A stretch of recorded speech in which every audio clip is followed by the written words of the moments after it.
Stella, the school's newcomer, endured relentless torment from Lucas, the principal's son. Fed up with his bullying, she sought solace in her resourceful mom, Madeline. Unperturbed, Madeline hatched a cunning strategy. The arrival of the police left everyone astonished. The whole school was shaken up when suddenly multiple police officers came into the building. Children were screaming, and teachers alike were alarmed. Only one person seemed to be calm in the situation, the young Stella, as she had been waiting for this moment. Finally, her nightmare was going to be over. When Principal Anthony came out of his office, he angrily demanded an explanation. But instead of getting one, he was actually greeted by a fresh pair of handcuffs that were slammed around his wrist. He could barely believe it.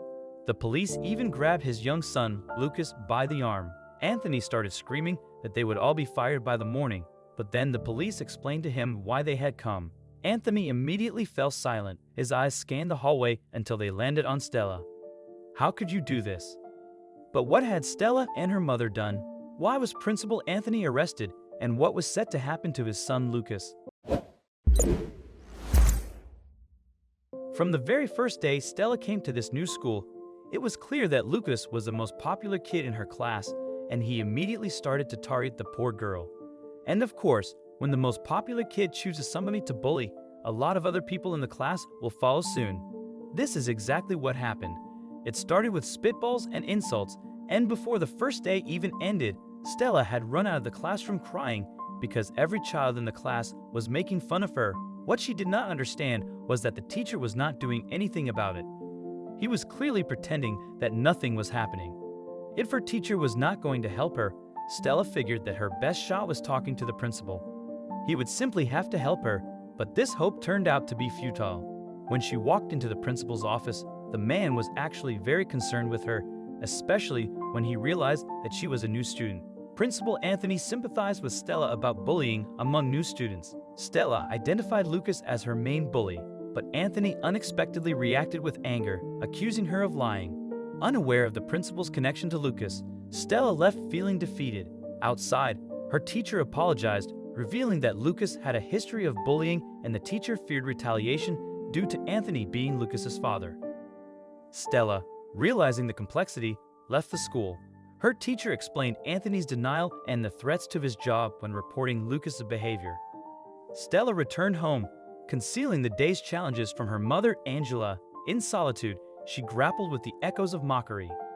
Days passed, and she mastered wearing a mask, concealing her pain both at school and home. Stella faced an unseen war, navigating hallways with her invisible defenses. She became adept at hiding her struggles, perfecting the art of invisibility. Her battles left no visible scars, but internally she bore the bruises of unseen skirmishes. Invisibility became Stella's role. Slipping through crowds unnoticed, her struggles were muted by louder stories. Her voice diminished in class and at home. She remained a shadow, her silence yet to be understood by her mother. Stella's silent cries blended into her anonymous existence as Lucas's bullying wore down her resilience. At home, cracks started to appear in her facade, and during dinner, she broke down, revealing the torment she faced.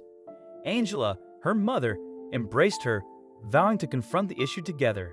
The shared tears strengthened their bond, turning their space into a sanctuary. Angela, a social worker, formulated a plan to address the problem. At night, she strategized, combining her motherly instincts with professional skills. The next morning, Angela assumed a new identity as an intern to infiltrate the school unnoticed. With a clipboard as her shield, she observed silently, becoming a guardian for Stella. Angela scrutinized the social dynamics, unraveling the threads of bullying. Focused on understanding Lucas, Angela studied him clinically, detached from malice. Her consistent presence allowed her to witness the school's neglect and indifference. Angela aimed to shake the institution's framework, accumulating trust and meticulous records in her intern role. Angela became part of the school's fabric, documenting Lucas's aggression and exposing the system's shortcomings. Her notes became silent witnesses to a story that needed to be told. In an empty classroom, Angela and Stella's teacher formed an alliance against Lucas's bullying. Their shared purpose led to the compilation of evidence, creating a crescendo of justice. Angela's meticulous recordings exposed the truth, uniting victims and revealing a bullying ecosystem within the school. Other victims joined the cause, turning whispers into a chorus of shared experiences. Angela's recorder captured the reality of Lucas's actions, and the evidence painted a vivid picture of the school's negligence and complicity. The illusion of tranquility began to crumble, and a reckoning was imminent. Angela's evidence spanned the spectrum of Lucas's misconduct, solidifying the case against Principal Anthony. The accumulating proof showcased systemic failure and unveiled financial irregularities, hinting at corruption within the administration. Angela presented the evidence before the school board, revealing a story of personal anguish and institutional shortcomings. The board members, confronted with the recorded echoes of their school's hallways, realized the undeniable and unignorable truth. Angela's evidence prompted authorities to launch a discreet investigation, causing an undercurrent of unease within the school. Detectives moved quietly through the halls, lifting the veil of silence and signaling accountability. As the investigation progressed, anxiety gripped the school board, and once perfunctory meetings extended into the night, the evidence collected by Angela and the teacher exerted pressure, eroding trust in Principal Anthony. Faculty and students sensed a change in the air, anticipating a reckoning. Deeper into the investigation, a damning discovery emerged: financial inconsistencies linked to Principal Anthony. Fraudulent transactions concealed behind his trusted position tarnished the school's leadership. The integrity of academic records had been compromised, revealing alterations and betrayals of trust. The moment of reckoning arrived unexpectedly. Principal Anthony, once the figurehead, faced the reality of his imminent downfall. Handcuffed in his office, he became a symbol of disgrace. His arrest sent shockwaves through the school, impacting teachers and students alike, marking the end of his reign and the forceful revelation of the truth. The institution, once steadfast for decades, faced a profound upheaval, shaking its foundations and compelling the community to grapple with trust irreparably broken. Following the arrest of Lucas's father, Lucas found himself thrust into an unforgiving spotlight, leading to his suspension from the school where he once ruled unchallenged. The school board, in the aftermath, took a decisive step toward remediation by enrolling Lucas in a counseling program, aiming not only for discipline but reform to prevent the perpetuation of the bullying cycle. Amid the healing process, the school community shifted focus from the scandal to rebuilding trust. Relief permeated the atmosphere, signaling the beginning of an arduous journey toward recovery. With the departure of Principal Anthony, a new leader emerged, bringing a vision for a future prioritizing safety and inclusion.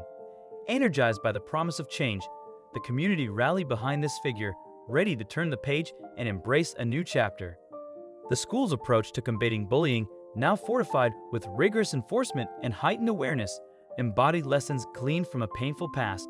This commitment extended beyond mere punishment to proactive prevention, establishing a protective framework for students. Reflective dialogues sparked by the school's challenges engaged the community, addressing bullying and the accountability of those in authority. It marked a collective moment of introspection and dedication to the well-being of the youngest members of the community. From adversity emerged a new ethos of resilience at the school, translating policies into lived values. The community celebrated individuals like Angela and the once silent teacher who courageously stood against injustice. Angela, once a silent observer, witnessed the transformative journey with a heart uplifted by relief. Stella's genuine smile became a healing salve, symbolizing her regained place in the school and her inner strength. Stella stood poised at the threshold of new possibilities, carrying the wisdom gained from her trials as a testament to her journey's potential. Where the school once echoed with conflict, it now resonated with laughter, engaged learning, and a community on the path to healing. A new dawn illuminated the institution, its corridors brimming with the promise of a brighter future shaped by those who dared to demand better, a testament to the enduring power of truth and the hope for lasting change.